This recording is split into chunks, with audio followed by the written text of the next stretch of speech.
اشارہ فیصل ناتھا خان پل پر ٹریفک حادثہ پیش آیا ہے۔ مسافر بس تیز رفتاری کے باعث الٹ گئی۔ حادثے میں 8 افراد زخمی ہوئے جنہیں اسپتال منتقل کر دیا گیا ہے۔ کوئی جانی نقصان نہیں ہوا۔ تمام زخمیوں کی حالت خطرے سے باہر بتائی جا رہی ہے۔ افسوسناک خبر ہے، اشارہ فیصل ناتھا خان پل پر ٹریفک حادثہ پیش آیا ہے۔ مسافر بس تیز رفتاری کے باعث الٹ گئی ہے۔ حادثے میں 8 افراد زخمی جنہیں اسپتال منتقل، کوئی جانی نقصان نہیں ہوا۔ تمام زخمیوں کی حالت خطرے سے باہر بتائی جا رہی ہے۔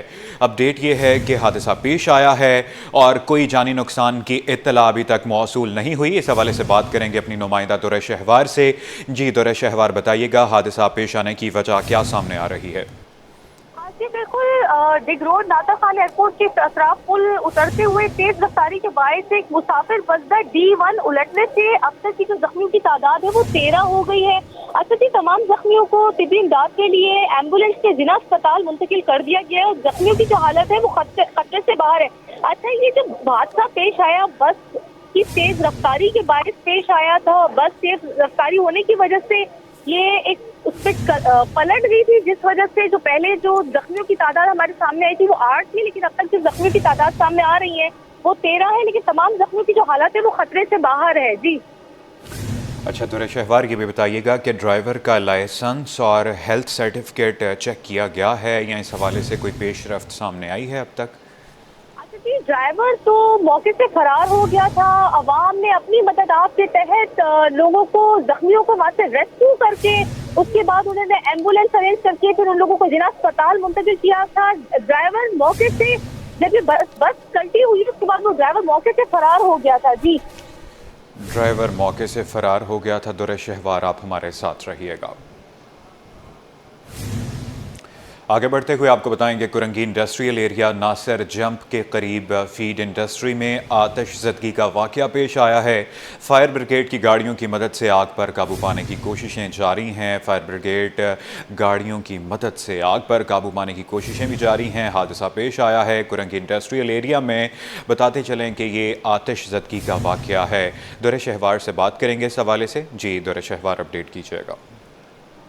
کرنگی ناصر جمپ کے پاس چھوٹا انڈس ہاسپٹل، اس سے تھوڑا سا آگے جاتے یہ گتے کی فیکٹری ہے جس میں آگ لگنے کا واقعہ پیش ہے۔ ابھی ابتدائی طور پر جو تفصیلات سامنے آ رہی وہ یہ ہے کہ شارٹ سرکٹ کی وجہ سے ایک چھوٹے سے کمرے میں آگ لگی تھی، جس کے بعد اس آگ نے تقریباً آدھی فیکٹری کو اپنی لپیٹ میں لے لیا، لیکن جانی نقصان کوئی نہیں ہوا ہے۔ البتہ مالی کافی حد تک جو ہے نقصان ہوا ہے فیکٹری میں، اور ریسکیو 112 کی ٹیموں نے موقع پر پہنچ کے آگ پر قابو پا لیا۔ اس وقت آگ پر قابو پا لیا گیا ہے اور اس وقت کولنگ کا عمل جاری ہے۔ جی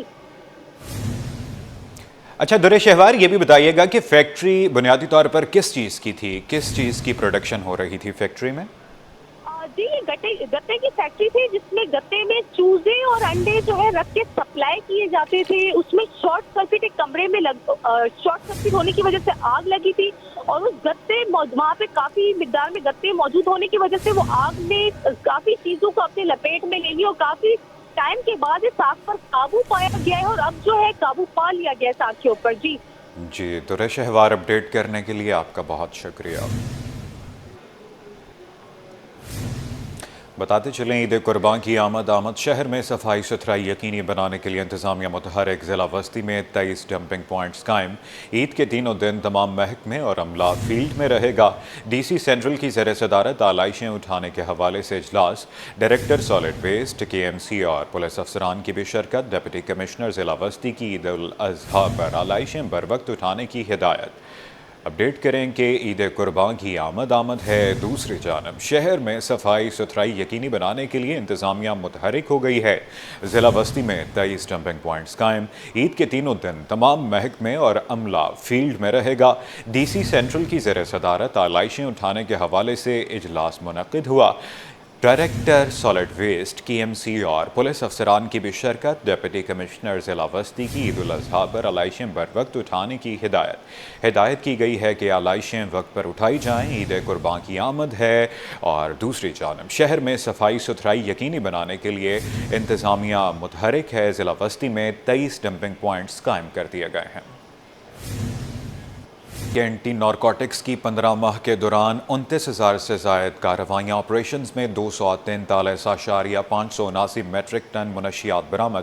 کارروائیوں میں 3,000 سے زائد ملزمان بھی پکڑے گئے ہیں۔ مختلف تعلیمی اداروں کے اطراف 363 آپریشنز میں 421 ملزمان پکڑے گئے۔ اسی حوالے سے مزید جانتے ہیں ہمارے نمائندے خورشید رحمانی سے۔ جی بتائیے گا۔ جی میں موجود ہوں ANF سندھ کے ہیڈ کوارٹر میں، اور آج ذرائع ابلاغ کے نمائندوں کو میڈیا بریفنگ دی کہ کس طرح سے ملک بھر میں اینٹی نارکوٹکس فورس ANF جو ہے وہ کام کرتا ہے، اور کس طرح سے وہ آپریشنز کرتا ہے، کس طرح سے تعلیمی اداروں میں اور ملک بھر کے جو سیکٹرز ہیں اس میں آگہی مہم چلاتا ہے۔ آج میڈیا بریفنگ میں جو ہمیں بتایا گیا، اس میں جو میڈیا بریفنگ میں جو افراد شریک تھے، اس میں بریگیڈیئر سید عمران علی صاحب موجود تھے، اس کے علاوہ بریگیڈیئر محمد عمر فاروق اور کرنل شاکر اللہ خان صاحب موجود تھے۔ انہوں نے میڈیا بریفنگ میں بتایا کہ آج ملک بھر میں کتنی کارروائیوں ہوئیں۔ ان کارروائیوں میں سب سے پہلے ہم بتائیں، تفصیلات سے آگاہ کریں آپ کو کہ ان کارروائیوں کے اندر جو 15 ماہ میں ANF نے 2934 کارروائیاں کی ہیں، اور ان کارروائیوں کے نتیجے میں جو ہے وہ 243.579 میٹرک ٹن منشیات پکڑی گئی ہے۔ اس کے حوالے مزید یہ بتایا گیا کہ کراچی ملک بھر میں جو ہے وہ تقریباً 3005 منشیات فروشوں کو گرفتار کیا گیا، جبکہ یہ بتایا گیا کہ ANF نے ملک بھر کے ایئرپورٹس پر 436 ملزمان کو گرفتار کیا، اور مختلف جو کوریئر کمپنی ہے اس سے جو ہے وہ تقریباً 373 پارسل کو پکڑا گیا، جبکہ گلف ممالک جانے والے افراد میں 397 آپریشن کیے گئے۔ میں اس وقت ANF کے ہیڈ کوارٹر میں موجود ہوں، اور ان کا مزید یہ بریفنگ میں یہ بھی بتایا گیا کہ تقریباً جو ہے وہ 57,583.662 کلو گرام جو ہے وہ منشیات پکڑی گئی ہے۔ 44 بین الاقوامی سطح پر آپریشنز کیے گئے ہیں۔ اس کے علاوہ جو آپریشنز میں 33 بین الاقوامی ڈرگ ٹریفکنگ آرگنائزیشن کو پکڑا ہے۔ اس کے علاوہ یہ بتایا گیا کہ ملک بھر کے تعلیمی اداروں کے اطراف میں 363 آپریشن کیے گئے، جو ملک کے مختلف تعلیمی ادارے ہیں۔ موسم کے حوالے سے بات کرتے ہوئے آپ کو بتائیں کہ شہر میں شدید گرمی کی لہر جاری۔ بزرگ شہری ڈائریا گیسٹرو سے متاثر ہونے لگے۔ سول اسپتال کے ایمرجنسی وارڈ میں مریضوں کی بڑی تعداد میں آمد۔ ڈاکٹر عمران سرور کا کہنا ہے کہ متاثر افراد کو ڈرپس لگا کر ادویات فراہم کی جا رہی ہیں۔ مزید تفصیلات جانتے ہیں اپنے نمائندے ابراہیم پرنس سے۔ جی ابراہیم، اپڈیٹ کیجیے گا۔ جی دیکھیں، بالکل شہر قائد میں گزشتہ کئی روز سے جاری شدید گرمی کے باعث ہیٹ اسٹروک کا خدشہ پیدا ہو چکا ہے، جبکہ ڈائریا اور گیسٹرو کے مریضوں کی تعداد میں بے حد اضافہ ہو چکا ہے۔ کراچی کے مختلف اسپتالوں کی ایمرجنسی جو ہے وہ گرمی سے متاثرہ مریضوں سے مکمل طور پہ بھر چکی ہیں، اور ایکسٹرا بیڈ لگائے جا رہے ہیں۔ وہاں پہ ادویات بھی وافر مقدار میں رکھی جا رہی ہے۔ اور اس وقت ہم موجود ہیں سول اسپتال کراچی کی ایمرجنسی میں، جیسے کہ ہمارے کیمرہ مین کاشف دکھا سکتے ہیں سیدھے ہاتھ پہ، کہ یہ دیکھیں کہ بزرگ زیادہ تر جو گرمی سے متاثر ہو کر آ رہے ہیں۔ بجلی کی لوڈ شیڈنگ کا سلسلہ جاری ہے، اور گھروں کے اندر جو ہے لوگ شدید متاثر ہیں، اور گرمی کی وجہ سے لوگ جو ہیٹ اسٹروک کا بھی خدشہ ہو چکا ہے۔ ہم بات کریں گے ان خواتین سے کہ وہ اپنے پیاروں کو کس طرح لے کر آئیں، کتنی گرمی ہے۔ یہ بتائیں کتنی گرمی ہے گھروں کے اندر، اور ہیٹ اسٹروک کا بھی خدشہ پیدا ہو چکا ہے، کیا کہیں گے؟ لائٹ ہی نہیں ہے گھروں میں، تو 1 گھنٹہ لائٹ آتی ہے، وہ بھی اتنے مصیبت سے آ جاتی ہے۔ مریضوں کا ہم کیا کریں، ہماری اتنی مسائل نہیں ہے کہ ہم کچھ کام میں غفلت برداشت نہیں کریں گے، ڈائریکٹر کالجز کراچی فاہر محمد لاکھو کہتے ہیں۔ کالجز میں چھپی کالی بھیڑوں کے گرد گھیرا تنگ کر رہے ہیں۔ بچوں کی تعلیم میں آنے والی کسی رکاوٹ کو برداشت نہیں کیا جائے گا۔ سیکرٹری کالجز تعلیم کی پوری ٹیم اس وقت متحرک ہے۔ اس حوالے سے مزید تفصیلات جانتے ہیں نمائندے سید زبیر راشد سے۔ جی زبیر، بتائیے گا۔ جی بالکل، دیکھیں اس وقت ہم موجود ہیں محکمہ کالج ایجوکیشن ڈپارٹمنٹ میں، اور ریجنل ڈائریکٹر کالجز فقیر محمد لاکھو اس وقت ہمارے ساتھ موجود ہیں۔ ان سے آپ کی بات کراتے ہیں۔ لاکھو صاحب، بہت شکریہ۔ انٹرمیڈیٹ کے امتحانات کا سلسلہ جاری ہے غالباً، لیکن کافی سرکاری کالجز میں امتحانی مراکز میں شکایتیں جو ہیں وہ موصول ہو رہی ہیں کہ کہیں پیسے کے عوض جو ہے موبائل فون کے لیے پیسے لیے جا رہے ہیں، تو کہیں پارکنگ کے عوض بھی پیسے جو ہے وہ وصول کیے جا رہے ہیں۔ آپ نے کس طریقے سے گھیرا تنگ کیا ہوا؟ دیکھیں نا، ہم نے جو اپنا میکینزم بنایا ہوا تھا، یہ تو آپ نے نہیں ایک کمپلین بتائی ہے، پارکنگ کے لیے بھی پیسے مانگ رہے ہیں، کیونکہ پارکنگ کے لیے تو ہم نے کسی کو بچوں کو نہیں الاؤ کہ گاڑی اندر لے آئیں، اس کے پیرنٹس یہاں پارک کریں۔ وہ کالج کے اندر تو نہیں لے آ سکتے، سیدھی سی بات ہے۔ ہمارا پہلے جب موبائل منع کیا ہوا ہے تو پارکنگ کے لیے بھی وہی پالیسی ہے، کوئی گاڑی نہیں لے آئے گا، اندر پارک نہیں کرے گا۔ پیسوں کا جہاں معاملہ ہمارے نوٹس میں ایسی کوئی چیز نہیں ہے۔ یہ باقی جہاں تک پراپر طریقے سے ایگزام کنڈکٹ کرانا، آج بھی اردو کا پرچہ تھا، دیکھو ہم نے 2 کالج وزٹ کیے، بوائز کالج وزٹ کیے، 2 ڈسٹرکٹس میں الگ الگ کیے، ایک ساؤتھ میں کیا، ایک اورنگی میں کیا۔ شکایتیں 1-2 کہیں سے آ جاتی ہیں، باقی اس طرح کے سچ کوئی کنٹرول کیا ہوا ہے۔ چیٹنگ پہ تو ٹوٹل کنٹرول ہے، موبائل پہ کنٹرول ہے، جہاں جہاں شکایت ہو رہی ہے ایکشن بھی لیا ہے، 1-2 پرنسپل کو ہٹا بھی دیا ہے۔